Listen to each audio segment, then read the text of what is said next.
தேசிய பாடல் என்று சொல்லப்படும் இந்த வந்தே மாதரத்தையோ யாராவது அது பாடுவதை தடுத்தாலோ ஏதோ ஒரு வகையில் அதற்கு இடையூறு விளைவித்தாலோ 3 ஆண்டு சிறை தண்டனை, அல்லது பிஜேபிக்காரங்க ஒரு பெட்டிஷன் போட்டு இந்த மாதிரி இஸ்லாமியர்கள் கிறிஸ்தவர்கள் இதை அவமதித்தார்கள் அப்படின்னு கிளப்பி விட்டாக்கா அவங்க மேலே கேஸ் ஃபைல் பண்ணுறது சாத்தியம். ஜெய் ஸ்ரீராம் என்று சொல்ல மறுத்தால் ரோட்டில் விட்டு அடித்ததுலேருந்து இப்போ அப்படி அடிப்பதை அரசாங்கம் சட்டமாக மாற்றி இருக்கிறது. அந்த சட்டத்தை எதிர்த்து கட்சிகள் யாருமே பேசவில்லை.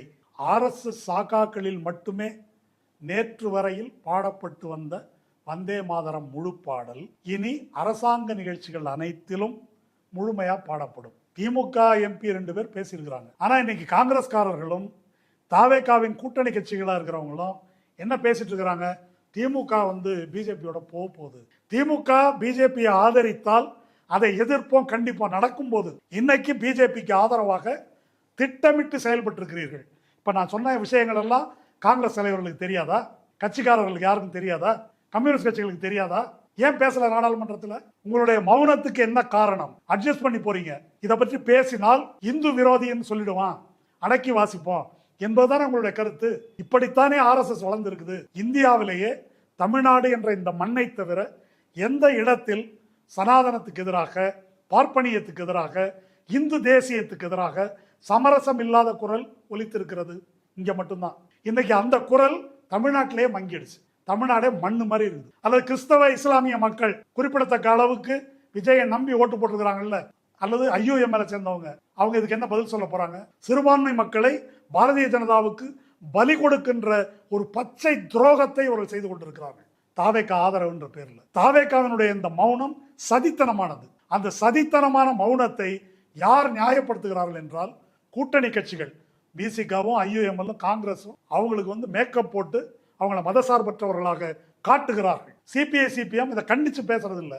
இதன் மூலம் என்ன செய்கிறார்கள் என்றால் தாவேகாவின் பாஜக அடிமைத்தனத்தை, RSS சித்தாந்தம் தடையின்றி தமிழ் மண்ணில் வருவதை, தாவேகா அனுமதிப்பதை இவர்கள் மறைக்கிறார்கள், நியாயப்படுத்துகிறார்கள், முட்டு கொடுக்கிறார்கள். இது ஒரு பச்சை துரோகம் என்பதை அந்த கட்சியைச் சேர்ந்த தொண்டர்கள் உணரணும். மக்கள் மன்றத்தில் தான் சத்தம் இல்லை என்பது மட்டுமல்ல, நாடாளுமன்றத்திலும் பேச வேண்டாம் என்ற நிலைக்கு இந்த கட்சிகள் வந்திருக்கிறார்கள். மோடி அரசு பாஜகவினுடைய இந்த மதவெறி பித்தலாட்டங்களுக்கு எதிராக அங்கே இருக்கக்கூடிய ஜென்சி என்று சொல்லக்கூடிய இளைஞர்கள் அவங்க விழிப்படைந்து பேசுகிறார்கள். நம்ம ஊரில் இருக்கிற இளம் தலைமுறை சொரணையற்றதாக, அறிவற்றதாக மங்கி கிடக்கிறது. இதுதான் தமிழ்நாட்டின் உண்மையான நிலைமை. வணக்கம். நேற்று நாடாளுமன்ற மக்களவையில் ஒரு சட்டம் நிறைவேறி இருக்கிறது. வந்தே மாதரம் முழு பாடலை பாடும்போது அதை தடுத்தாலோ அதற்கு ஏதாவது ஒரு வகையில் இடையூறு செய்தாலோ 3 ஆண்டு சிறை மற்றும் அபராதம், 2இல் 1 அல்லது 2மோ தரக்கூடிய ஒரு சட்ட திருத்தத்தை நிறைவேற்றி இருக்கிறார்கள். அதுக்கு பேர் prevention of insult to national honour amendment bill. 1971ஆம் ஆண்டு நாட்டுப்பண் நேஷனல் ஆந்தம், அதை அவமதித்தால் இந்த தண்டனை இருந்ததில் இப்போ இது சேர்த்துருக்கிறாங்க. அது நாட்டுப்பண், இது நாட்டு பாடல் அப்படின்னு சேர்த்துருக்குறாங்க. உலகத்தில் எல்லா நாட்டுக்கும் நேஷனல் ஆந்தம் தான் இருக்குது, நாட்டு பண் தான் இருக்குது. நாட்டு பாடல்னு ஒன்று நான் கேள்விப்பட்டதில்லை. நம்ம ஊரில் தான் நாட்டு பண் ஒன்று, நாட்டு பாடல் ஒன்று என்று சேர்த்திருக்கிறார்கள். சரி, நேற்று நாடாளுமன்ற மக்களவையில் இந்த மசோதா நிறைவேற்றப்பட்ட போது என்ன நடந்தது என்பது முக்கியம். இன்னைக்கு பத்திரிகைகளை நீங்கள் பார்த்துருக்கலாம். நாடாளுமன்ற மக்களவையில் 2 மக்களவை உறுப்பினர்கள் தான் இதனை எதிர்த்து வாதிட்டார்கள். அந்த 2 பேருமே திராவிட முன்னேற்ற கழகத்தை சேர்ந்தவர்கள். ஒருவர் ராசா MP, இன்னொருவர் கனிமொழி MP. இவங்க 2 பேரை தவிர வேற யாரும் இதை எதிர்த்து, இந்த மசோதாவை எதிர்த்து பேசவில்லை. ஏன்? இந்த கேள்விக்கு நமக்கு விடை வேணும். இது வரும் என்று அவர்களுக்கு தெரியாதா? மழைக்கால கூட்டத்தொடர் அறிவிக்கப்பட்ட போதே இந்த கூட்டத்தொடரில் இந்த சட்டம் வர இருக்கிறது என்பதை பாரதிய ஜனதா கட்சி முதலே சொல்லிட்டாங்க. அது இல்லாமல் நேற்று முன்தினம் நாடாளுமன்ற மாநிலங்களவையில் இந்த சட்ட மசோதா நிறைவேறி இருக்குது. அது எப்படி நிறைவேறியது என்று சொன்னால், ஜந்தர் மந்தரில் நடைபெற்ற அடக்குமுறை, அதை எதிர்த்து இந்தியா கூட்டணி கட்சிகள் மற்றும் திராவிட முன்னேற்ற கழகம் இவங்கெல்லாம் வெளிநடப்பு செய்த பிறகு அவசரமாக அதை நிறைவேற்றிட்டாங்க. அப்போ தெரியாதுன்னு சொல்லலாம். அடுத்த நாள் இதை மக்களவைக்கு வருது. அப்போ பிற கட்சிகளை சேர்ந்தவர்கள் என்ன செய்தார்கள்? அப்போ அவங்கெல்லாம் அவையில் இல்லையா? இவர்கள் 2 பேரும் பேசும்போது காங்கிரஸ் கட்சியும் அகிலேஷ் யாதவ் கட்சியும் வேறொரு விஷயத்துக்காக கோஷம் போடுறாங்க உள்ள. அது என்னன்னாக்கா, அயோத்தி கோயிலில் உண்டியலை திருடிட்டாங்க, அது ஒரு பிரச்சனை. அடுத்து ஜந்தர் மந்தர் அடக்குமுறை, இது 2க்கும் முழக்கமிடுகிறார்கள். ஆராசாவும் கனிமொழியும் பேசுகிறதே கேட்காத அளவுக்கு. ஆராசா கனிமொழி பேசுவதை தடுப்பதற்கு பிஜேபிக்காரங்க கோஷம் போடுறாங்க, அது வேற. இவங்களும் அதை கோஷம் போடுறாங்க. அப்போ இது முக்கியமான பிரச்சனை இல்லையா என்பது கேள்வி. ஆராசா சில முக்கியமான பிரச்சனைகளை அதில் எழுப்புறார். அது என்ன? வந்தே மாதரம் இந்த மசோதா முழு பாடலையும் பாடணும், இது தேசிய பாடல் என்ற இந்த மசோதா ஒரு ஃப்ராடு என்று சொல்லுகிறார். ஏன் ஃப்ராடுன்னு சொல்கிறாரு? வந்தே மாதரம் முழு பாடல் என்பது பிரச்சனைக்குரியது. அதில் உள்ள முதல் 2 பத்திகள் மட்டும், அவை மட்டும்தான் பாடப்பட வேண்டும் என்பதுதான் அரசியல் நிர்ணய சபையின் முடிவு. ஆனால் அரசியல் நிர்ணய சபையில் டாக்டர் ராஜேந்திர பிரசாத் மொத்த பாடலையும் பாடணும்னு சொன்னது போலவும் அதை இப்பொழுது நிறைவேற்றுவதாகவும் பிஜேபிக்காரர்கள் சொல்லுகிறார்கள். ஆனால் பிரஸ் இன்ஃபர்மேஷன் பியூரோவுடைய வெப்சைட்டில் 2 சரணங்கள் தான் இருக்குது. நீங்கள் ஏமாத்துறீங்க, இது அன்கான்ஸ்டியூஷனல், அரசியல் நிர்ணய சபை முழு பாடலையும் ஏற்றுக்கொள்ளவில்லை என்பதை தரவுகளோடு சொல்கிறார். 1. 2வது, 1937 கல்கத்தாவில் நடைபெற்ற காங்கிரஸ் காரிய கமிட்டி கூட்டத்திலேயே இந்த முழு பாடலில் பின்பகுதி இந்து தெய்வங்களை வழிபடுவதாக இருக்கிறது. லட்சுமி, சரஸ்வதி, துர்க்கை போன்ற தெய்வங்களை வழிபடும் வரிகள் அதில் இருக்கின்றன. எனவே இது பிற மதத்தினருக்கு அவங்களுக்கு அவங்களுடைய நம்பிக்கைக்கு இது எதிரானதாக இருக்கும். இது நாட்டுப்பண் என்பதை தாண்டி ஒரு மத வழிபாட்டு பாடலாக இருக்கிறது என்பதை கணக்கில் கொண்டு 1937 காங்கிரஸ் கட்சி காங்கிரஸ் காரிய கமிட்டியில் முதல் 2 சரணங்கள் பத்திகள் மட்டும்தான் பாட வேண்டும் என்று தீர்மானம் நிறைவேற்றப்படுகிறது. அதைத் தொடர்ந்து அரசியல் நிர்ணய சபையிலும் அந்த 2 பத்திகள் மட்டும்தான் பாடணும் என்று முடிவு செய்யப்படுகிறது. இப்போ இந்த முழு பாடலையும் பாட வேண்டும் என்று இவர்கள் சொல்வதற்கு காரணம் என்னவென்றால், இது இந்து ராஷ்டிரம், இங்கே நீங்கள் குடியிருக்கணும் அப்படின்னு சொன்னாக்கா இந்து தெய்வங்களை வழிபடுகின்ற பாடலை பாடியாக வேண்டும். உங்களுக்கு தெரியும், மோடி ஆட்சிக்கு வந்த பிறகு சாதாரணமாக அப்பாவி முஸ்லீம்களை தெருவில் போகிறவங்களை பிடிச்சி அடிக்கிறது, ஜெய் ஸ்ரீராம் சொல்லு என்று சொல்வது என்பதை நாம் பார்த்துருக்கிறோம். பல பேர் கொல்லப்பட்டும் இருக்கிறார்கள். அப்போ அது மாதிரி செய்கிறதெல்லாம் சட்டவிரோத நடவடிக்கை, அதுக்கு வழக்கு போடணும்னு நம்ம பேசியிருக்கிறோம். இன்றைக்கி எது சட்டவிரோத நடவடிக்கை என்று நாம் சொன்னோமோ அது சட்டபூர்வமாக்கப்பட்டிருக்கிறது. இப்போ அவங்க பிஜேபி ஆர்எஸ்எஸ்னுடைய ஒரு முழக்கம் இருக்குது, பாரத் மே ரெகனாகத்தோ வந்தே மாதரம் கேகனாக, இந்தியாவில் நீ இருக்கணும் அப்படின்னு சொன்னால் வந்தே மாதரம் பாடணும் என்பது அவர்களுடைய முழக்கம். எல்லாரும் அதை செய்தாக வேண்டும் என்பது. அப்போ இது மதச்சார்பின்மைக்கு எதிரானது, அரசமைப்பு சட்டத்துக்கு எதிரானது என்ற முறையில்தான் இதை முன்வைத்து ஆராசா பேசினார். அவர் நறுக்கா ஒரு விஷயம் சொன்னார், இந்த நாட்டை இந்தியா பாகிஸ்தான் 2ஆக பிரித்ததுக்கு 2 காரணங்கள் இருக்குது. 1 சாவர்கர், 2வது இந்த வந்தே மாதரம் பாடல் என்ற உடனே பயங்கரமாக கூச்சல் போட்டாங்க. அவங்க அவை குறிப்பிலிருந்து நீக்கிறேன்னு சொன்னாங்க. அதுக்கெல்லாம் அவர் கவலைப்படலை, கிழிச்சு தூக்கி எறிஞ்சிட்டாரு. கனிமொழி இதை மசோதா மதச்சார்பின்மைக்கு எதிரானது என்பதை கண்டித்து பேசினாங்க. இப்போ நம்முடைய கேள்வி என்னவென்றால், மதச்சார்பின்மையை பாதுகாப்பதற்காக இருக்கக்கூடிய காங்கிரஸ் உள்ளிட்ட கட்சிகள் ஏன் இதை பேசவில்லை? தமிழ்நாட்டிலிருந்து போயிருக்கக்கூடிய கட்சிகள், காங்கிரஸாக இருக்கட்டும், விசிகாவாக இருக்கட்டும், சிபிஐ சிபிஎம்மாக இருக்கட்டும், இவங்களுக்கெல்லாம் இது பிரச்சனையே இல்லையா? இவர்கள் ஏன் பேச மறுக்கிறார்கள் என்பதுதான் கேள்வி. வேற 1000 பிரச்சனைகள் இருக்கட்டும், இது அதை காட்டிலும் முக்கியமான தலையாய பிரச்சனையா இல்லையா? இப்போ இந்த முழு பாடல் என்பது எங்கே பாடப்பட்டது அப்படின்னா, ஆர்எஸ்எஸ் சாக்கால தான் அன்று முதல் இன்று வரை பாடி வருகிறார்கள். ஆர்எஸ்எஸ் சாக்கால தான் இந்த முழு பாடலும் பாடுறாங்க. இந்த முழு பாடலையும் பாட வேண்டும் என்பது ஆர்எஸ்எஸ் தோன்றிய நாளிலிருந்து சாக்காக்களில் இது பாடப்படுகிறது. இன்னைக்கு ஆர்எஸ்எஸ் சாக்காவில் என்ன பாடுறாங்களோ அது தேசிய பாடலாக்கப்பட்டு விட்டது. அதை எல்லாரும் மதிச்சாகணும், பாடியாகணும் என்ற ஒரு விதி உருவாக்கப்பட்டிருக்கிறது. மதச்சார்பின்மை பேசுகின்ற கட்சிகள்லாம் சைலண்ட். இப்போது தாவேக்கா இதை பற்றி எதுவும் பேசலை. அங்கே எம்பி இருக்கிற கட்சியே பேசலை. தாவேக்காவை கேட்டால் எங்களுக்கு நாடாளுமன்ற உறுப்பினர் இல்லைன்னு சொல்லுவாங்க. ஆனால் தாவேக்காவை ஆதரிக்கின்ற கட்சிகள் எதற்காக ஆதரிப்பதாக சொல்லுகிறார்கள்? அவங்க கூட்டணியில் இருக்கக்கூடிய பிசிகா, காங்கிரஸ், ஐயுஎம்எல்லாம் இருக்கட்டும், அல்லது மதிமுக இவங்களாம் இருக்கட்டும், அல்லது வெளியே இருந்து ஆதரிக்கக்கூடிய சிபிஐ சிபிஎம் கட்சிகளாக இருக்கட்டும், இவர்கள் மதச்சார்பின்மைக்கு உறுதியாக நிற்போம் என்று தாவேக்கா கூறியிருப்பதனால்தான் நாங்கள் ஆதரிக்கிறோம்னு சொல்கிறாங்க. இந்த கணம் வரையில் இந்த வந்தே மாதரம் பாடலை அதுக்கு பாட மறுத்தால் அல்லது அதனை இடையூறு செய்தால் தண்டிக்கத்தக்க குற்றம் என்று கொண்டு வந்திருக்கிற இந்த சட்டத்துக்கு எதிராக தாவேகா ஒரு வார்த்தை பேசலை. கார்த்திக் சிதம்பரம் நேற்று ஒன்று பேசியிருக்காரு. விஜய் வந்து சிக்கன் பிரியாணி போடுறேன்னு சொல்லியிருக்காரு பள்ளிக்கூட பசங்களுக்கு, அது கூடாதுன்னு திமுக சொல்லிடுச்சு அப்படின்னு ஒரு வதந்தி. அந்த வதந்தி ஆங்கில சேனலில் வந்து விவாதம். அந்த விவாதத்தில் அவர் திமுகவை கிண்டல் பண்ணி பேசுகிறாரு. உங்களுக்கெல்லாம் என்ன யோக்கியதை இருக்குன்னு எனக்கு தெரியல.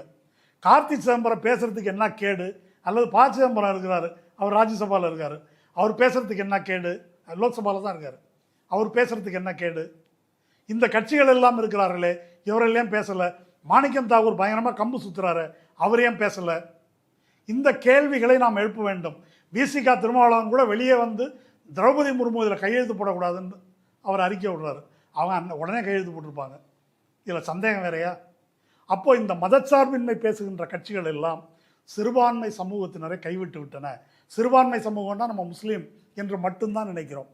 நீங்கள் முஸ்லீம், கிறிஸ்தவர்கள், பௌத்தர்கள், ஜைனர்கள், சீக்கியர்கள், இவங்க யாருக்கும் இந்த பாடலுக்கும் சம்பந்தம் கிடையாது.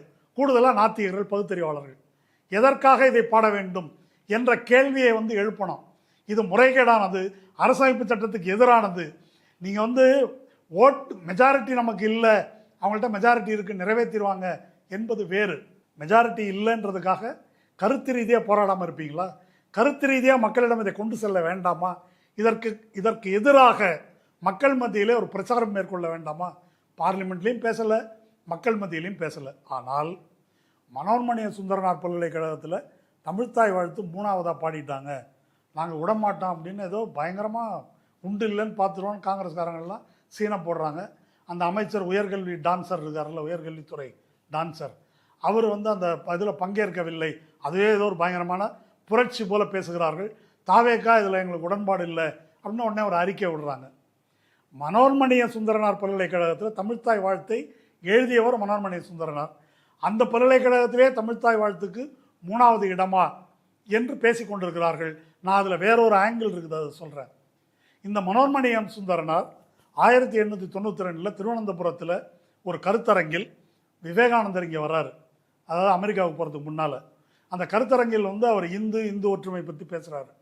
அப்போ மனோன்மணிய சுந்தரனார் எழுந்திருச்சு, நாங்கள் இந்துக்கள் அல்ல, நாங்கள் திராவிடர்கள், சைவ வைணவ மதத்தை பின்பற்றுபவர்கள் அப்படின்னு சொல்லி விவேகானந்தரை மறுத்து பேசுகிறார். அது மட்டும் அல்ல, அவர் மனோன்மணிய சுந்தரனார் வீட்டுக்கு விவேகானந்தர் சாப்பிட வர்றார். அப்படி சாப்பிட வந்தவர் சும்மா இல்லாமல் மனோன்மணியம் சுந்தர பிள்ளைகிட்ட உங்கள் கோத்திரம் என்னன்னு கேட்டிருக்காரு. கோத்திரம் என்னன்னு கேட்ட உடனே இவருக்கு ஆத்திரம் வந்திருக்கிறது. இருந்தாலும் நம்முடைய விருந்தினராச்சே, அவரை வந்து நம்ம வைய முடியாதுன்றதுனால இது அவர் எழுதியிருக்கக்கூடிய பதிவு, அதை கேளுங்க. நான் வெகுண்டிருப்பேன், உறவென விருந்துக்கு வந்த அந்த உயர்ந்த நண்பரிடம் நான் மெல்லிய குரலில், எனக்கும் கோத்திரத்திற்கும் எந்த சம்பந்தமும் கிடையாது, தன்மானம் காக்கும் தென்னாட்டில் பிறந்த திராவிட இனத்தை சேர்ந்தவன் நான் அப்படின்னு பதிலளித்தேன் என்று அவர் பதிவு செய்கிறார். 1890 அயோத்திதாச பண்டிதர் திராவிட மகாஜன சபையை ஆரம்பித்த போது சென்னை விக்டோரியா ஹாலில் அவர் வந்து பங்கேற்கிறார். யார்? மனோன்மணிய சுந்தரனார். இங்கே பங்கேற்று அவர் என்ன சொல்கிறாரு? சாதிகளுக்கு அப்பாற்பட்ட, சாதி பேதமற்ற திராவிட மகாஜன சபையின் ஒரு பிரதிநிதியாக நான் பங்கேற்றேன் அப்படின்னு குறிப்பிடுறார். இப்போ இதில் 2 பாயிண்ட் இருக்குது. ஒன்று, இவர்கள் பேசக்கூடிய இந்து தேசியத்தை மனோன்மணிய சுந்தரனார் நிராகரிக்கிறார், இந்து மதத்தை நிராகரிக்கிறார், சாதி சனாதனத்தை நிராகரிக்கிறார். அப்படிப்பட்டவர் பெயரில் இயங்கக்கூடிய பல்கலைக்கழகத்தில் முதல் பாடலாக வந்தே மாதரம் பாடப்படுது. இப்போ 3ஆவதாக ஏன் தமிழ்த்தாய் வாழ்த்தை பாடினீங்க அப்படின்றதான் இவர்கள் எழுப்புகின்ற கேள்வி. முதலாவதாக பாடப்பட்ட வந்தே மாதரத்தில் அந்த முழு பாடலில் என்ன இருக்கிறது என்பதை பற்றி யாரும் பேசவில்லை அப்படின்றது தான் ரொம்ப முக்கியமான விஷயம். அப்போ அதை பேசினால்தான் ஆர்எஸ்எஸ் இதில் என்ன பாத்திரம் வகிக்கிறது என்பதை சொல்ல முடியும். வந்தே மாதரங்கும் போது அந்த மாதா யார் அப்படின்னா பாரத மாதான்னு நம்ம நினச்சிட்டு இருப்போம். அல்ல, அது வந்து வங்க மாதா. அந்த பாடல் எழுதப்பட்டது பங்கிம் சந்திர சாட்டர்ஜியால். அந்த பாடல் எழுதப்பட்டது 1871 அல்லது 72ஆம் ஆண்டு அப்போ எழுதப்படுது. அந்த பாடலுடைய வரிகள் இருக்கு இல்லையா, அது வரிகள் வந்து நமக்கு தெரியும். எது ஆட்சேபம் இல்லாத வரிகள் அப்படின்னாக்கா இந்த வந்தே மாதரம், சுஜலாம் சுஃபலாம் மலையஜ சீதலாம் சஸ்ய சாமலாம் மாதரம். அதுக்கு பிறகு சுப்ரஜோஸ்னா புலகித யாமினிம் புல்ய குசுமித துருமகர சோபினிம் சுகாசினிம் சுமதுர பாஷினிம் சுகதாம் வரதாம் மாதரம். இதுவரைக்கும் உள்ளதெல்லாம் சமஸ்கிருதம். இதில் உள்ளது என்னென்னா இயற்கை எழில், இப்படி பொதுவான விஷயங்களை சொல்லுது. மதம் சார்ந்த எதுவும் இதுக்கப்புறம் வரல. அதுக்கு பிறகு வருது சப்த கோடி காந்த கலகல அப்படின்னு அடுத்தது. சப்த கோடி கந்த கலகல அப்படின்னா 7 கோடி தொண்டைகளிலிருந்து தொண்டையிலிருந்து எழும்பக்கூடிய குரல்கள் உன்னிடம் கோருகின்றன. யாரிடம் கோருகின்றன? லக்ஷ்மியிடம், சரஸ்வதியிடம், துர்க்கையிடம் கோருகின்றன. எதிரியை வீழ்த்த சொல்லி இன்னும் பல கோரிக்கைகள். இந்த கோரிக்கைகளை அவங்கள்ட்ட வைக்குது. இந்த 7 கோடின்றது என்ன கணக்கு? பிரிட்டிஷ்காரன் அன்றைக்கு எடுத்த சென்சஸ் படி ஒன்றுபட்ட வங்காளம், மேற்கு வங்கம் கிழக்கு வங்கம் சேர்ந்து பாப்புலேஷன் 7 கோடி. அந்த 7 கோடியே இவர் அந்த 7 கோடி மக்களின் குரல்ன்றார். அப்போ அவர் உருவகப்படுத்துவது வங்கத்தாயை. அந்த 7 கோடிக்குள்ளே முஸ்லீமும் இருக்கிறான், அது அந்த ஆளுக்கு தெரியல, அது வேற விஷயம்.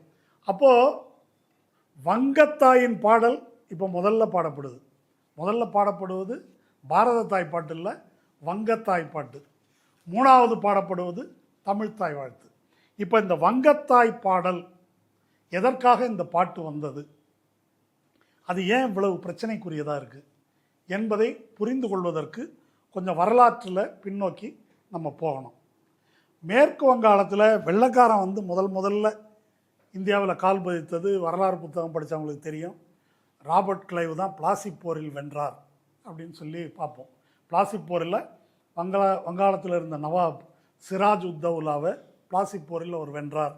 எப்படி வென்றார் அப்படின்னாக்கா, மீர் ஜாபர்னு ஒரு தளபதி இருந்தான், அவனுக்கு லஞ்சம் கொடுத்து அவன் எட்டப்ப வேலை பார்த்தான். அப்படி லஞ்சம் கொடுத்ததன் மூலம்தான் சிராஜ் உத்தவுலாவை தோற்கடித்தார் என்பது நம்ம பாடப்புத்தகத்தில் நாம் படிக்கின்ற வரலாறு. அதில் இல்லாத ஒரு விஷயம் என்னென்னா, இந்த போரை நடத்துவதற்கு ராபர்ட் கிளைவுக்கு பணம் கொடுத்தது, ஃபைனான்ஸ் பண்ணது ஒரு ஜகத் சேட் என்ற பனியா. அந்த ஜகத் சேட் பல மன்னர்களுக்கு கடன் கொடுக்குறவன். ஜகத் சேட்டுன்றதுக்கு பொருளே அவருக்கு வேறு பேர். அவர் ஜகத்ன்றது உலகத்துக்கே சேட்டு. அவர் அந்த மாதிரி வட்டிக்கு விடக்கூடிய ஒரு ஆள். அவர் ஃபைனான்ஸ் பண்ணி தான் அந்த ஆட்சியை வீழ்த்துகிறார்கள். இப்படி அந்த சிராஜுத்தௌலா தோற்கடிக்கப்பட்ட பிறகு கைப்பாவையாக நவாப் ஆட்சி அங்கே நிறுவப்படுது, கிழக்கிந்திய கம்பெனியின் கைப்பாவையாக.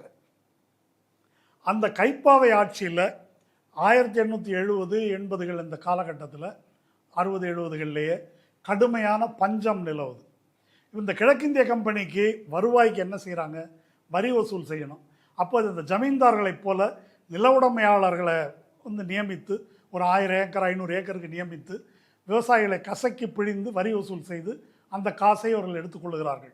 அது இல்லாமல் பஞ்சம் தாண்டவம் ஆடுகிறது. ஏறத்தாழ 1/3 பங்கு மக்கள் தொகை செத்து மடிகிறார்கள் வங்காளத்தில். அந்த அளவுக்கு ஒரு கொடூரமான பஞ்சத்தை இந்தியா பூராவும், அது ஒரு தக்கான பஞ்சம் என்று சொல்வது, அந்த மாதிரி ஒரு சூழல் நிலவுது.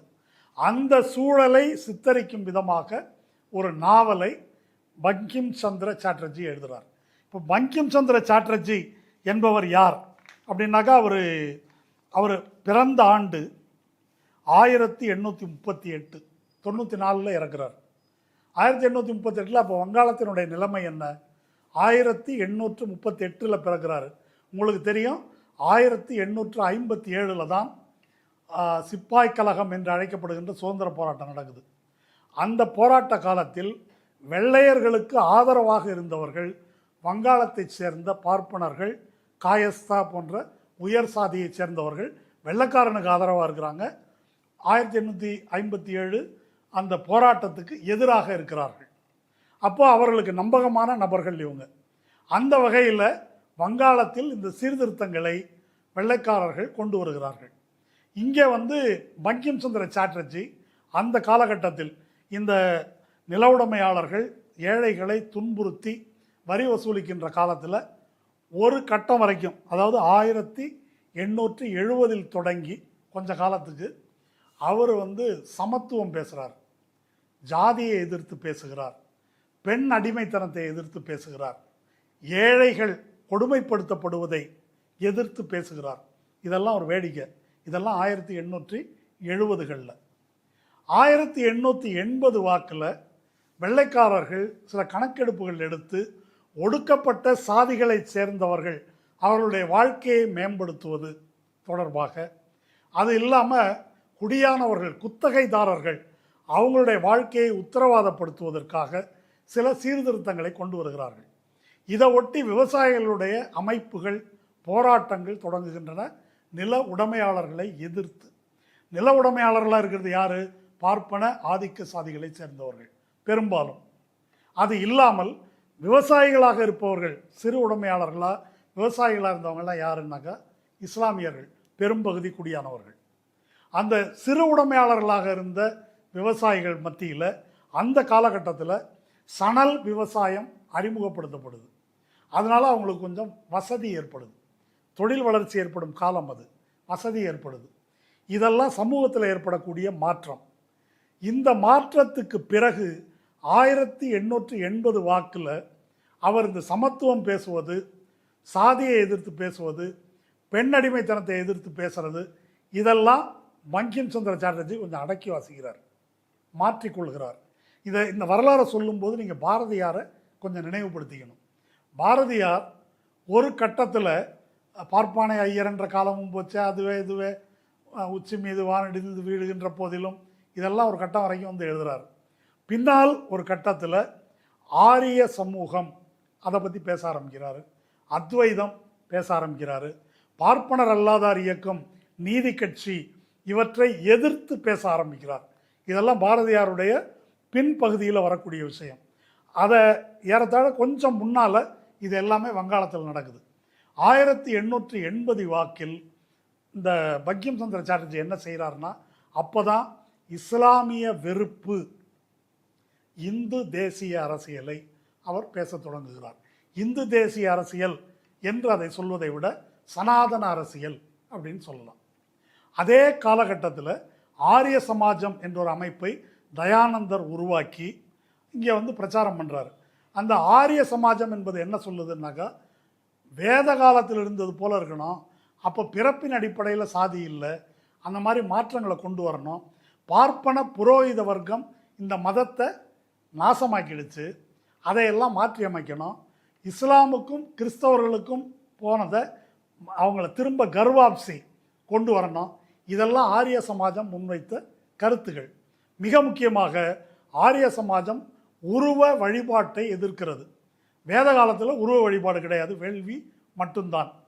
இந்த ஆரிய சமாஜத்தின் கருத்துகள் இருந்த வகையில் ஆரிய தர்ம சம்ரக்ஷண சபா என்ற அமைப்புகள் வங்காளத்திலும் பழைய யூபி இந்த ஐக்கிய மாகாணம் இந்த இடங்கள்லாம் அது வருது. இதுக்கு பிறகு இந்த ஆரிய சமாஜத்தின் கொள்கைகளை ஏற்றுக்கொள்ளாமல், ஏன்னா ஆரிய சமாஜம் சாதி சீர்திருத்தங்களை கோருகிறது, அதை நிராகரித்து சனாதன தர்ம சம்ரக்ஷண சபா என்பவை தோன்றுகின்றன. வேதம்லாம் கிடையாது, உருவ வழிபாடு, புராணங்கள், சாதி அமைப்பு, சமூகத்தில் இருக்கக்கூடிய சாதி ஆதிக்கம், அதை பேண வேண்டும் என்பது 1880களில் அது டெவலப் ஆகுது. அதனுடைய பிரதிநிதியாக, அறிவுத்துறை பிரதிநிதியாக வருகிறார் பங்கிம் சந்திர சாட்டர்ஜி. அவர் அப்படி எழுதின நாவல் தான் ஆனந்த மடம். இப்போ 1871-72 இந்த பாடலின் முதல் 2 வரிகள் எழுதுகிறார். அதுக்கப்புறம் ஆனந்த மடம் நாவல் வருது. அந்த நாவலில் வந்து ஒரு 5 பதிப்பு வருதுன்னு சொல்கிறாங்க. அதில் 170க்கும் மேற்பட்ட திருத்தங்கள் செய்யப்படுகின்றன. அந்த நாவல் என்ன கதை? அதாவது நவாப் இஸ்லாமிய ஆட்சியின் கீழே கொடும் பஞ்சம் நிலவுகிறது. இந்த பஞ்சம் வெள்ளைக்காரனால் ஏற்பட்டதாக அவர் சொல்லவில்லை, இஸ்லாமியர் ஆட்சியின் காரணமாக இப்படி ஒரு கொடும் பஞ்சம் நிலவுகிறது. அந்த பஞ்சத்தில் வங்காளத்தில் இருக்கக்கூடிய பீர்பூம் மாவட்டத்தைச் சேர்ந்த ஒரு கிராமத்தில் மகேந்திரா அப்படின்னு ஒரு செல்வந்த குடும்பம், பண்ணையார் குடும்பத்தில் பிறந்த ஒரு பார்ப்பனர். அவர் வந்து ஒன்றும் சோத்துக்கு வழி இல்லாமல் அவருடைய வீடுகளை எல்லாம் துறந்து விட்டு அவர் மனைவி பிள்ளையோட அவர் வந்து நகரத்தை நோக்கி செல்ல ஆரம்பிக்கிறார். நடந்து போகிறார், அப்போ ஒன்றும் இதெல்லாம் கிடையாது. அப்படி நடந்து போகும்போது வழியில் கொள்ளையர்கள் வழிமறிக்கிறார்கள். அந்த கொள்ளையர்களிடமிருந்து சில பேர் அவரை காப்பாற்றுகிறார்கள். அந்த சில பேர் யார் அப்படின்னு சொன்னால் அவர்கள் தேவியின் சந்தானம்னாக்க பிள்ளைகள், தேவியின் பிள்ளைகள் என்று சொல்லிக்கொள்ளக்கூடிய நபர்கள். அவங்க இவர்களை காப்பாற்றி ஒரு கோயிலுக்கு அழைச்சிட்டு போகிறாங்க. அந்த கோயிலுக்கு அழைத்து சென்று இது என்ன அப்படின்னு சொன்னால், இதுதான் வங்க மாதா அல்லது இவங்க சொல்லக்கூடிய இந்த நிலத்தையே தெய்வமாக கருதக்கூடிய ஒரு புதிய தெய்வம்னு சொல்கிறாங்க. அந்த இடத்தில்தான் இந்த வந்தே மாதரம் என்ற பாடல் ஒலிக்கிறது. அந்த இந்த இந்த கூட்டம் இருக்கு இல்லையா, அந்த கூட்டம் யார் என்று சொன்னால் பெரும்பாலும் ஆதிக்க சாதி, பார்ப்பன சாதியை சேர்ந்தவர்களின் கூட்டம். அதனுடைய நோக்கம் என்ன? இந்த இஸ்லாமியர் ஆட்சியின் கீழ் நலிந்து நாசமாய்ப்போன இந்த சமூகத்தை மீட்டுருவாக்கம் செய்து நம்முடைய தர்மத்தை காப்பாற்ற வேண்டும். இதுதான் அவர்களுடைய நோக்கம். அதற்கு இஸ்லாமியர்களை வீழ்த்த வேண்டும், கொல்ல வேண்டும். அந்த மசூதிகளை எல்லாம் இடித்து அந்த இடத்தில் கோயில்களை கட்ட வேண்டும். இப்போ நான் சொல்வதெல்லாம் கதை இல்லை. தனிகா சர்க்கார் என்ற பேராசிரியர் ஹிந்து நேஷனலிசம் பற்றி ஒரு புத்தகம் எழுதியிருக்கிறார். தனிகா சர்க்கார் என்ற பெண், அவங்க அந்த பேராசிரியர் ஜேஎன்யூவில் இருந்தவங்க. இப்போ அவங்களுக்கு 77-78 வயசு இருக்கும். அவங்களுடைய நூல் ரொம்ப முக்கியமானது. பங்கிம் சந்திரரையும் அந்த காலகட்டத்தில் நிலவிய மற்ற இலக்கியங்களையும் கம்பேர் பண்ணி ஒரு நூல் எழுதியிருக்கிறாங்க. அது மட்டும் கிடையாது, இந்த வந்தே மாதரம் என்ற பாடலின் வரலாறு பற்றி சபயாசாச்சி பட்டாச்சாரியா என்பவர் த பயோகிராஃபி ஆஃப் அ சாங் என்று ஒரு நூல் எழுதியிருக்கிறார். அந்த நூலுடைய முதல் சாப்டர், அதனுடைய தலைப்பு எ கம்யூனல் வார் கிரை, ஒரு மத வெறி போர் முழக்கம் என்பதுதான் அந்த முதல் சாப்டருடைய தலைப்பு. சரி, இந்த நூலில் இருந்து தான் இப்போ நான் இதையெல்லாம் சொல்கிறேன். அப்போ இங்கே போன இந்த மகேந்திரா என்ற பார்ப்பனர், அவரை யார் வழி நடத்தி கூட்டின்னு போகிறாங்கன்னா சத்யானந்தா என்ற ஒரு சாமியார். இப்போ இப்படி இஸ்லாமியர்கள் ஆட்சியிலிருந்து இதை விடுவிப்பதற்கு என்ன செய்யணும்? அதில் சொல்லப்படுவது என்னென்னா, இப்போதைக்கு தற்காலிகமாக நம்ம ஜாதி தர்மங்களை எல்லாம் கைவிட வேண்டும். ஜாதி தர்மங்களை எல்லாம் கைவிடுவதுன்னா என்ன? சாதி தீண்டாமை இப்போ பாராட்டக்கூடாது. ஏனென்றால் நமக்கு காலாட்படையாக ஒடுக்கப்பட்ட சாதியைச் சேர்ந்தவர்கள் தேவை.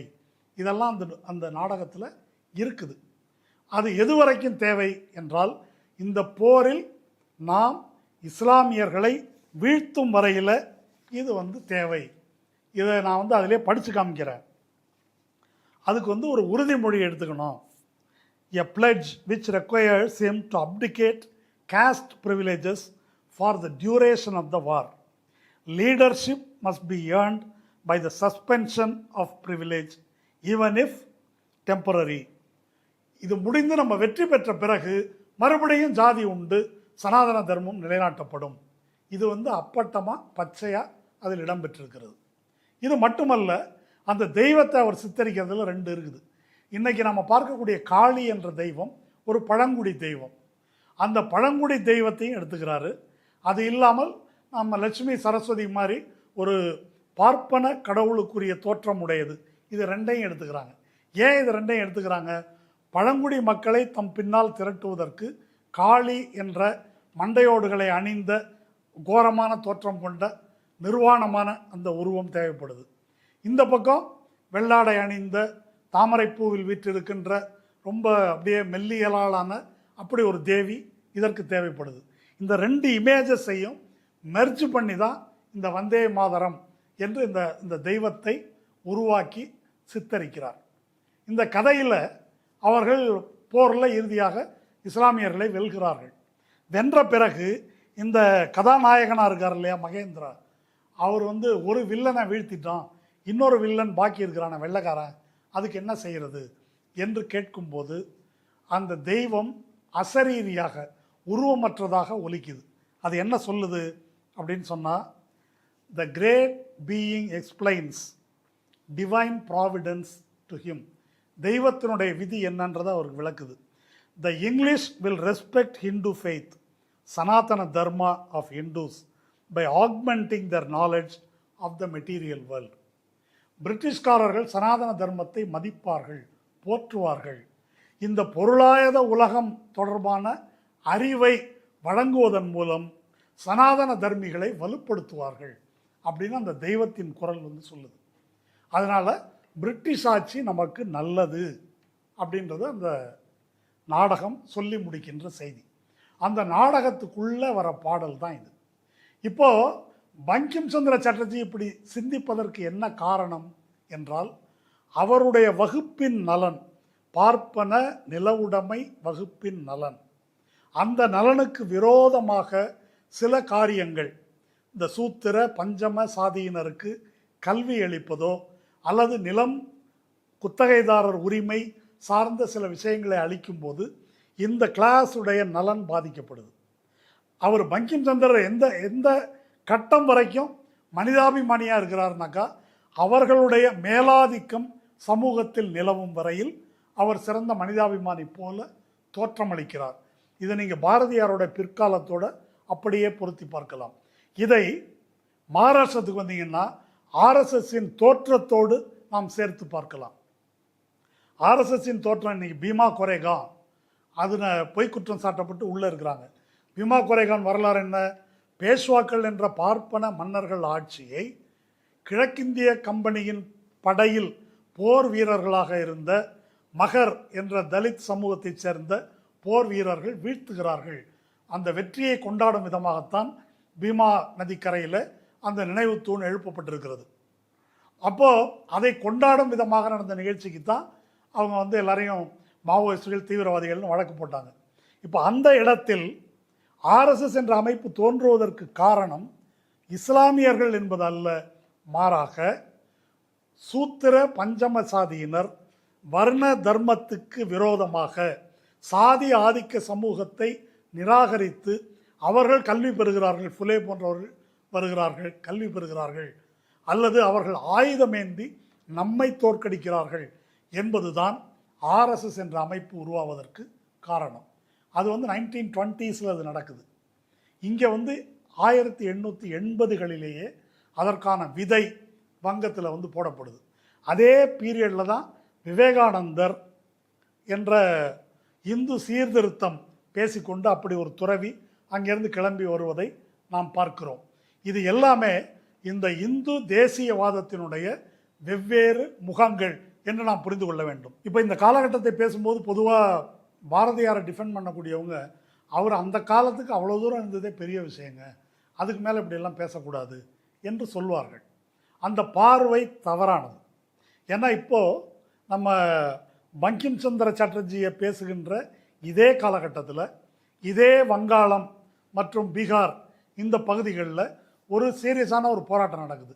அங்கே பழங்குடி மக்களை, விவசாயிகளை கட்டாயப்படுத்தி சாய தொழிற்சாலைக்காக அவுரி பயிரிட சொல்கிறாங்க. இண்டிகோ அவுரி பயிரிட சொல்லி கட்டாயப்படுத்துகிறது கிழக்கிந்திய கம்பெனி. அதை எதிர்த்து விவசாயிகள் போராட்டம் நடக்குது. அந்த போராட்டத்தை ஆதரித்து நீல் தர்ப்பன், நீலத்துணி, நீல் தர்ப்பன் என்ற ஒரு நாவலை தீனாநாத் மிஸ்ரா, தீனபந்து மிஸ்ரா என்பவர் எழுதுகிறார். அந்த ஆண்டு 1861. நல்லா ஞாபகம் வச்சுங்க, 1861. அந்த நாவலின் கதாநாயகன் ஒரு முஸ்லீம் விவசாயி. அந்த முஸ்லீம் விவசாயிக்கு துணையாக இருப்பவன் ஒரு நிலவுடைமை வர்க்கத்தை சேர்ந்த ஒரு பார்ப்பனர். இப்படி கேரக்டரை வச்சு தான் அந்த நாவல் உருவாக்கப்படுது. அதற்கு இணையாக அதே காலகட்டத்தில் 1861 தக்கான பஞ்சத்தின் போது வாசுதேவ் பல்வந்த் ஃபட்கே என்று மகாராஷ்டிரத்தில் பார்ப்பன சமூகத்தில் பிறந்த ஒருவர் ஆதிவாசிகளை போய் திரட்டி பிரிட்டிஷார் காலனி ஆதிக்கவாதிகளுக்கு எதிராக ஆயுத போராட்டம் நடத்துகிறார். இதெல்லாம் பேரலாக நடக்குது. அப்போ இதில் என்ன பார்க்கணும் அப்படின்னாக்கா, ஒரு குறிப்பிட்ட வகுப்பில் பிறந்தவர்கள் எல்லாரும் தன்னுடைய வகுப்பு நலனுக்காக இல்லை, பாரதியார் அப்படித்தான் சிந்திக்க முடியும் என்பதல்ல, அப்படி இல்லாமல் சிந்தித்தவர்கள் இருக்கிறார்கள். ராஜாராம் மோகன் ராய் ரீஃபார்மிஸ்டாக இருக்கார்.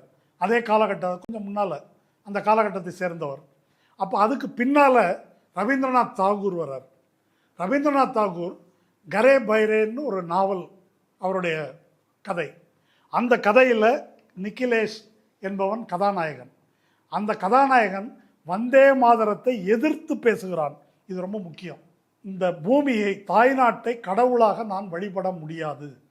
எனக்கு தேசம் என்றால் யார் என்று சொன்னால் ஒடுக்கப்பட்ட சாதியைச் சேர்ந்தவர்களும் ஏழை குடியானவர்களாகிய முஸ்லிம்களும் தான் என்னை பொறுத்தவரையில் தேசம் என்று அந்த கதாநாயகன் கேரக்டர், ரவீந்திரநாத் தாகூருடைய கதாநாயகன் கேரக்டர் அப்படி பேசுது. அப்போ இதையெல்லாம் நம்ம பார்க்கும்போது ஒரு விஷயம் நம்ம புரிந்து கொள்ளணும். இது வரைக்கும் சொன்னதிலிருந்து ஒன்று, ஒரு இந்து தேசியவாத கருத்து என்பது வங்காளத்திலோ மகாராஷ்டிரத்திலோ தமிழ்நாட்டிலோ அது எங்கே உருவானாலும் அது யார்கிட்டேருந்து வந்திருக்குன்னாக்கா முக்கியமாக பார்ப்பன சமூகம், அதற்கு அடுத்த காயஸ்தா போன்ற சமூகங்கள், இவங்களிடமிருந்து தான் அந்த கருத்து என்பது வந்திருக்கிறது. அந்த கருத்து ஏன் வந்திருக்கிறது என்று சொன்னால், அது வெள்ளைக்காரர்களை எதிர்த்து வரவில்லை. அதற்கு முன்னால் இருந்த முகலாய ஆட்சிக்காரர்களிடமிருந்து தங்களை மீட்பர்களாகத்தான் வெள்ளைக்காரர்களை அவர்கள் கருதினார்கள். அது பங்கிம் சந்திரர் அதற்கு மிகச்சிறந்த சான்று. அப்படி தான் அவர் பார்க்குறாரு. அந்த நாவல்லையும் அப்படித்தான் சித்தரிக்கிறார். மிக முக்கியமாக சொல்கிறேன், அவர் காலனி கிழக்கிந்திய கம்பெனியின் கீழ் ஃபினான்ஸ் அசிஸ்டன்ட் செக்ரட்டரியாக ஒரு பதவியில் இருக்கிறார். யார்? பங்கிம் சந்திரர். அப்போது இவங்க காலனி ஆதிக்க எதிர்ப்பு, இன்னைக்கு வந்தே மாதரம் பாடும்போது எல்லாரும் திரும்ப திரும்ப என்ன சொல்கிறாங்கன்னா, இது காலனி ஆதிக்க எதிர்ப்பு பாடல்னு சொல்கிறாங்க. அன்னைக்கு ஏதோ ஒரு கணக்கில் எல்லாரும் பாடியிருக்கிறாங்க. ஆனால் பங்கிம் சந்திரர் அந்த நோக்கத்தில் அந்த பாட்டை எழுதவில்லை. இதை திரும்ப திரும்ப சொல்கிறேன். அதுக்கு பின்னால் பாடினவங்க எதை வேணால் நினச்சி பாடியிருக்கலாம். பல பேர் உண்மையிலே விடுதலை போராளிகள் அதை பாடி தூக்கு மேடையெல்லாம் ஏறி இருக்கிறாங்க காலனி ஆதிக்கத்தை எதிர்த்து. ஆனால் ஆனந்த மடம் நாவலிலோ அல்லது பங்கிம் சந்திரருடைய எழுத்திலோ எந்த விதத்திலும் இது காலனி ஆதிக்க எதிர்ப்பு பாடல் அல்ல. மாறாக வெள்ளைக்காரர்களை இஸ்லாமிய கொடுங்கோன்மையிலிருந்து சனாதன தர்மத்தை மீட்க வந்த மீட்பர்களாகத்தான் பங்கிம் சந்திரர் கருதி இருக்கிறார். அப்படி தான் அந்த கேரக்டரை அந்த நாவலில் அவர் சித்தரிக்கிறார். அவருடைய அரசியல் ரீதியான கருத்தும் அதுதான். ஒருவேளை இப்படி வெள்ளைக்காரர்கள் தோற்கடிக்கப்பட்டு விட்டால், தோற்கடிக்கப்படக்கூடாதுன்னு இவங்க கருதுகிறாங்க. தோற்கடிக்கப்பட்டு விட்டால் என்ன ஆகும்னா, பழையபடி இஸ்லாமிய மன்னர்களுடைய கைக்கு அதிகாரம் போய்விடும். அது கூடாது என்பதுதான் இவர்களுடைய கருத்து. இது மட்டுமல்ல, பங்கிம் சந்திரர் வேற ஒன்று சொல்கிறாரு. நமக்கு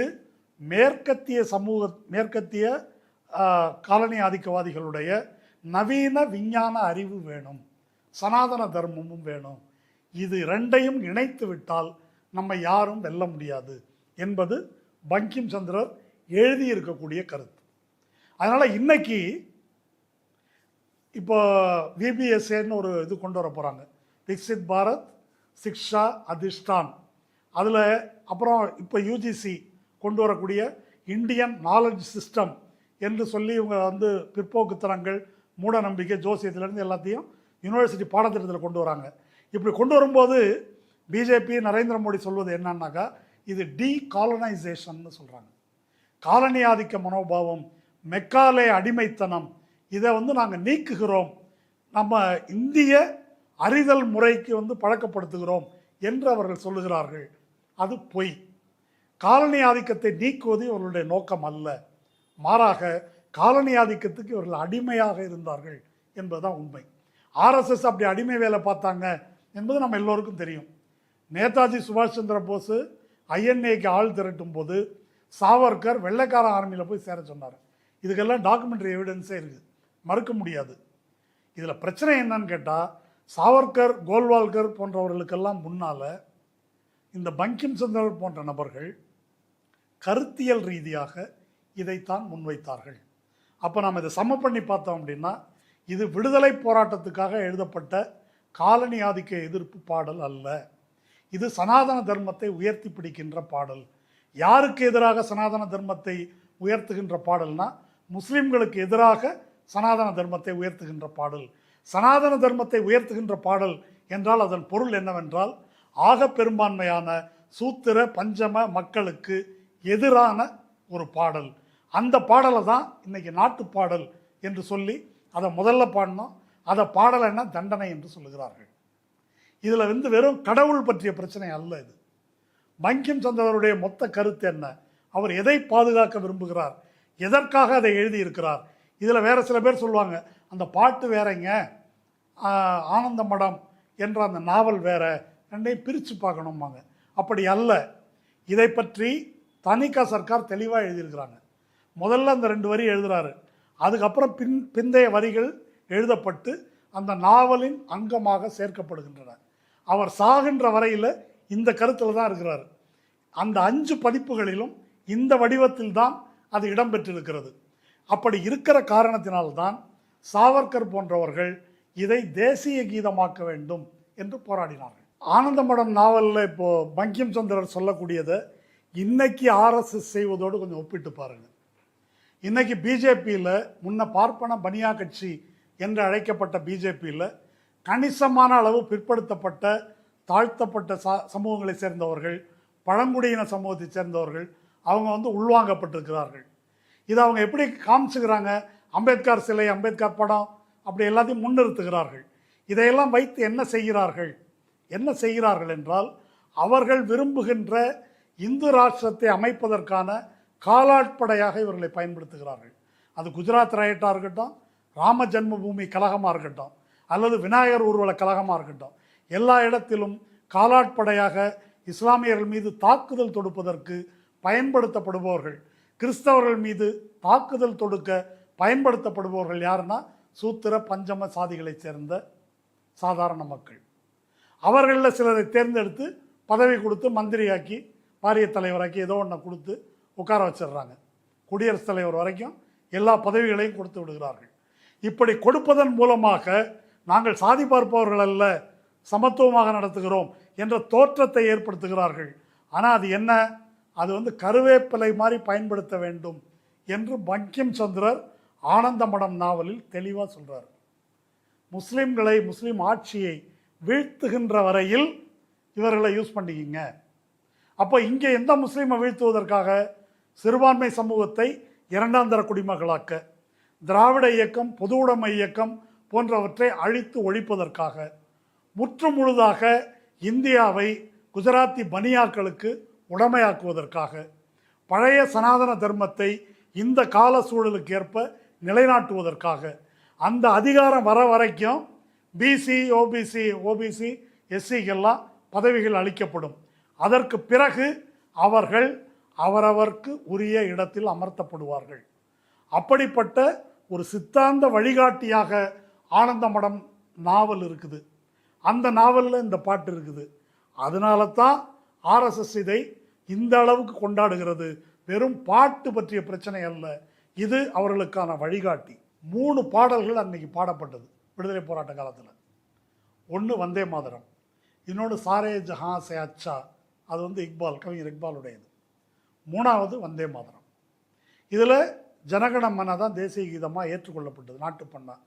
இக்பால் அவர் பாகிஸ்தான் பக்கம் போயிட்டார், அதனால் அந்த சாரே ஜஹான் சே அச்சா, இந்துஸ்தான் ஹமாரா என்ற பாட்டு நீக்கப்பட்டு விட்டது. இந்த வந்தே மாதரம் பாடல் என்பது இதுதான் நாட்டுப்பண் என்று ஆர்எஸ்எஸ் வலியுறுத்தியது. இப்போ நேற்று நிறைவேற்றப்பட்ட அந்த சட்ட திருத்தத்துக்கு வருவோம். இப்போ ஒரு இந்திய குடிமகனை இப்படி ஒரு பாடல் பாடச் சொல்லி அல்லது பாடலைக்கு மரியாதை செலுத்த சொல்லி கட்டாயப்படுத்த முடியுமா என்ற கேள்வி. 1971 தான் இந்த சட்டம் இயற்றப்படுது. அதாவது நாட்டுப்பண் ஜனகணமன அவமதித்தால் 3 ஆண்டு சிறை தண்டனை என்ற சட்டம் 1971 தான் இயற்றப்படுது. 1986 ஒரு வழக்கு சுப்ரீம் கோர்ட்டில் வருது. அந்த வழக்கு சுப்ரீம் கோர்ட்டில் என்ன வழக்கு அப்படின்னு சொன்னால், கேரளாவில் ஜெகோவாஸ் விட்னஸ் என்று கிறிஸ்தவத்தில் ஒரு பிரிவு, அவங்க கிறிஸ்தவத்தில் ஒரு தீவிரமான கடும் கோட்பாட்டுவாதிகள். அந்த மதப்பிரிவை சேர்ந்த பள்ளிக்கூடத்து பிள்ளைங்க இந்த நாட்டுப்பண் பாடும்போது எல்லாரையும் போல எழுந்து நிற்கிறாங்க. ஆனால் ஜனகணமன பாட சொன்னால் நாங்கள் பாட மாட்டோம்னு சொல்கிறாங்க. பாட மாட்டோம்னு சொன்னதுனால அவங்கள பள்ளிக்கூடத்தை விட்டு நீக்கிடுறாங்க. நீக்கினது தப்பு அப்படின்னு சொல்லி அந்த கேஸு சுப்ரீம் கோர்ட் வரைக்கும் போகுது. நீக்கினது சரின்னு கேரளா ஹைகோர்ட் சொல்லிடுது. சுப்ரீம் கோர்ட்டுக்கு அப்பீல் போகிறாங்க. சுப்ரீம் கோர்ட் அதை விசாரிக்கிறது.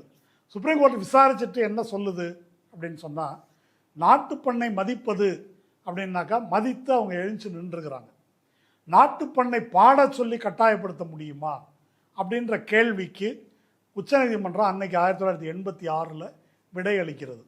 ஆர்டிகிள் 25 என்பது மனச்சான்றுக்கான சுதந்திரம். அதுதான் மத சுதந்திரம் அப்படின்னு நம்ம வழக்கு மொழியில் அழைக்கிறோம். மனச்சான்று சுதந்திரம்னா என்ன?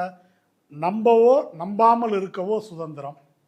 நம்புவதுன்னாக்கா முருகனை நம்புறதா, இயேசுவை நம்புறதா, அல்லாவை நம்புறதா, வேற எதை நம்புறது அப்படின்றதுக்கான சுதந்திரம்.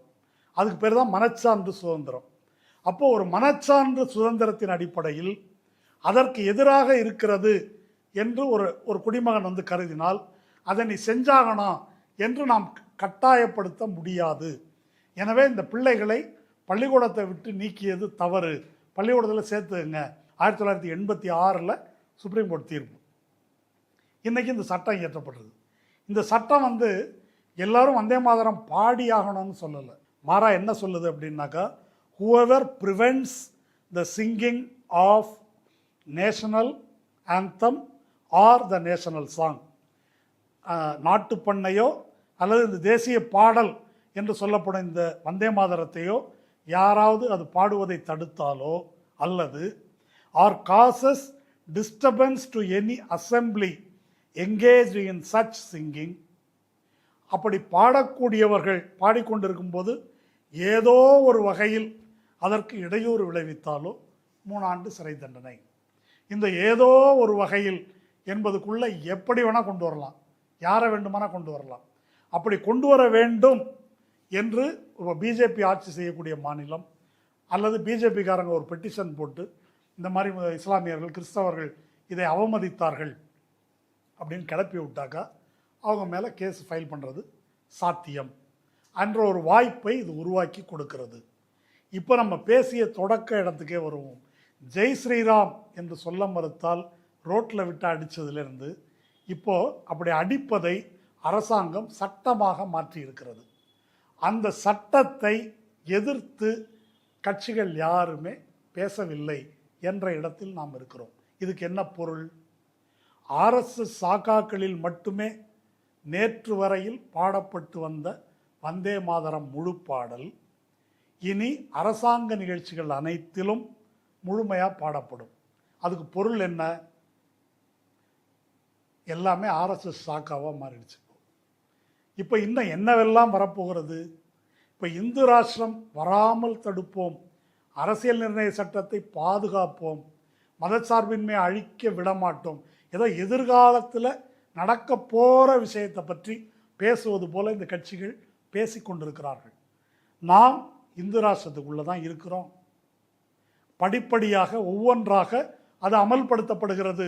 அடுத்தடுத்து நாளைக்கு அடுத்து எஃப்சிஆர்ஏ பில் வருது, அடுத்து விக்சித் பாரத் சிக்ஷா அதிஷ்டான் வருது, ஒன்றொன்னா வரிசையாக வருது. இது எல்லாமே அதை நோக்கியது தான். ஆனால் இதை பற்றி எதுவுமே பேசாத கட்சிகள் தங்களை மதச்சார்பற்ற கட்சிகள் என்று சொல்லிக்கொள்ளும் ஒரு அயோக்கியத்தனத்தை இப்போ நம்ம பார்க்குறோம். திமுக எம்பி 2 பேர் பேசியிருக்கிறாங்க.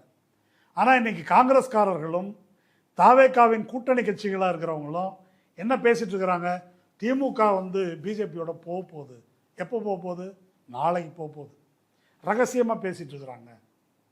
திமுக பிஜேபியை ஆதரித்தால் அதை எதிர்ப்போம், கண்டிப்போம். நடக்கும்போது இன்னைக்கு நீங்கள் பிஜேபிக்கு ஆதரவாக இருக்கிறீர்கள், இன்னைக்கு பிஜேபிக்கு ஆதரவாக திட்டமிட்டு செயல்பட்டிருக்கிறீர்கள்.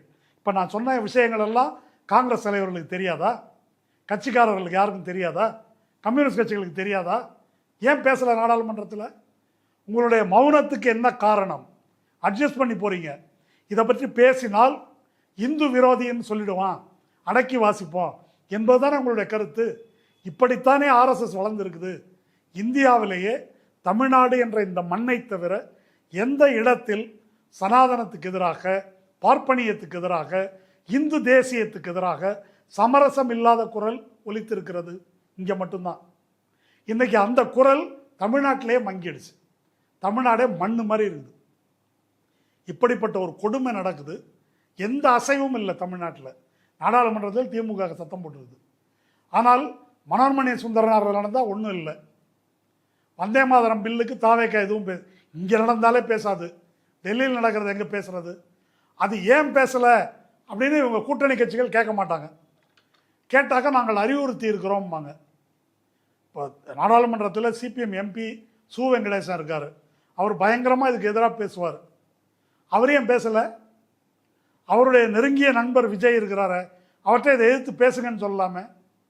அல்லது கிறிஸ்தவ இஸ்லாமிய மக்கள் குறிப்பிடத்தக்க அளவுக்கு விஜயை நம்பி ஓட்டு போட்டிருக்கிறாங்கல்ல, அல்லது ஐயுஎம்எல்ஏ சேர்ந்தவங்க, அவங்க இதுக்கு என்ன பதில் சொல்ல போகிறாங்க? இப்படி சிறுபான்மை மக்களை அடகு வைக்கிறார்கள். சிறுபான்மை மக்களை பாரதிய ஜனதாவுக்கு பலி கொடுக்கின்ற ஒரு பச்சை துரோகத்தை அவர்கள் செய்து கொண்டிருக்கிறார்கள் தாவேகா ஆதரவு என்ற பேரில். தாவேகாவினுடைய இந்த மௌனம் சதித்தனமானது. அந்த சதித்தனமான மௌனத்தை யார் நியாயப்படுத்துகிறார்கள் என்றால் கூட்டணி கட்சிகள், பிசிகாவும் ஐயுஎம்எல்லும் காங்கிரஸும் அவங்களுக்கு மேக்கப் போட்டு அவங்கள மதசார்பற்றவர்களாக காட்டுகிறார்கள். சிபிஐ சிபிஎம் இதை கண்டித்து பேசுறதில்லை. இதன் மூலம் என்ன செய்கிறார்கள் என்றால் தாவேகாவின் பாஜக அடிமைத்தனத்தை, ஆர்எஸ்எஸ் சித்தாந்தம் தடையின்றி தமிழ் மண்ணில் வருவதை, தாவேகா அனுமதிப்பதை இவர்கள் மறைக்கிறார்கள், நியாயப்படுத்துகிறார்கள், முட்டுக் கொடுக்கிறார்கள். இது ஒரு பச்சை துரோகம் என்பதை அந்த கட்சியைச் சேர்ந்த தொண்டர்கள் உணரணும். பதவி வாங்குறவங்களுக்கு பதவி நோக்கமாக இருக்கலாம், ஆனால் அந்த கட்சி தொண்டர்கள் யோசிச்சு பாருங்க, சனாதனத்தை ஒழிப்பதுதான் என்னுடைய வாழ்க்கை லட்சியம் என்று திரும்ப எவ்வளவு மேடையில் பேசியிருக்காரு. இப்படி நடக்குதே இந்த ஆட்சி, மாநில தமிழ்நாடு இப்படி இருக்குதே, இப்படி இருந்திருக்குதா தமிழ்நாடு? ஒருவேளை தாவேகா ஆட்சியில் இல்லை என்றால், திமுக ஆட்சியில் இருக்கணுன்றது இல்லை, ஒருவேளை குடியரசுத் தலைவர் ஆட்சி நடக்கக்கூடாதுன்னு தானே இவங்களை கொண்டாந்தாங்க. என்னுடைய கருத்து, குடியரசுத் தலைவர் ஆட்சி வந்திருந்தா ரொம்ப நல்லது. ஒருவேளை குடியரசுத் தலைவர் ஆட்சி நடந்து அப்போது மனோன்மணியம் சுந்தரனாரில் 3வது தமிழ்த்தாய் வாழ்த்து பாடப்பட்ட நிகழ்வு நடந்திருந்தால், பக்ரீத்துக்கு இப்படி ஒரு தீர்ப்பு வந்து அதை இந்த அரசு அமல்படுத்தி இருந்தால், அல்லது மேகதாட்டு பிரச்சனையில் இப்படி ஒரு கருத்தை ஒன்றிய அரசு சொல்லியிருந்தால் தமிழ்நாடு கொந்தளித்து எழுந்து போராடி இருக்கும். அது எதுவுமே இப்போ நடக்கலை. அப்போ குடியரசுத் தலைவர் ஆட்சியிலிருந்து தமிழ்நாட்டை பாதுகாப்பது என்ற பெயரில் அப்பட்டமான பிஜேபி ஆட்சி நடப்பதற்கு உதவி செய்து கொண்டிருக்கிறார்கள் கூட்டணி கட்சிகளும் ஆதரிப்பவர்களும் என்பதுதான் அப்பட்டமான உண்மை. எல்லாமே தடையின்றி நடக்கிறது. தடையின்றி நடப்பது மட்டுமல்ல, எதுவுமே நடக்கவில்லை, தமிழ்நாடு நல்லா தான் இருக்குது, மதசார்பற்ற அரசு இங்கே ஆட்சி செய்து கொண்டிருக்கிறது என்ற பிரமை மக்களுக்கு ஊட்டப்படுகிறது. இளம் தலைமுறையினர், அரசியல் அறிவு அதிகமற்றவர்கள், தாவேகாவுக்கு வாக்களித்தவர்கள், அவர்கள் நம்ப வைக்கப்பட்டிருக்கிறார்கள் இது பிஜேபி எதிர்ப்பாட்சி என்று. உண்மை அது அல்ல. இது பிஜேபியினுடைய பினாமி ஆட்சி, ப்ராக்சி ரூல். அதனால்தான் இது பேசாமல் இருக்கிறது. பிரச்சனை நாடாளுமன்றத்திலும் அவர்கள் பேசுவதில்லை. மக்கள் மன்றத்தில் தான் சத்தம் இல்லை என்பது மட்டுமல்ல, நாடாளுமன்றத்திலும் பேச வேண்டாம் என்ற நிலைக்கு இந்த கட்சிகள் வந்திருக்கிறார்கள். இது மிகவும் அபாயகரமான ஒரு இழிவான நிலை. எனவே இதை பற்றி அந்த கட்சி தொண்டர்களும் தமிழ்நாட்டு மக்களும் சிந்திக்க வேண்டும். அடுத்தடுத்து இந்த தாக்குதல்கள் வர இருக்கின்றன. வட இந்தியா விழித்து கொண்டு விட்டது. மோடி அரசு பாஜகவினுடைய இந்த மதவெறி பித்தலாட்டங்களுக்கு எதிராக அங்கே இருக்கக்கூடிய ஜென்சி என்று சொல்லக்கூடிய இளைஞர்கள் அவங்க விழிப்படைந்து பேசுகிறார்கள். நம்ம ஊரில் இருக்கிற இளம் தலைமுறை சொரணையற்றதாக, அறிவற்றதாக மங்கி கிடக்கிறது. இதுதான் தமிழ்நாட்டின் உண்மையான நிலைமை. இந்த நிலைமையை உணர்த்துவதும் இதிலிருந்து தமிழ்நாட்டை மீட்பதும் நம்முடைய கடமை. நன்றி.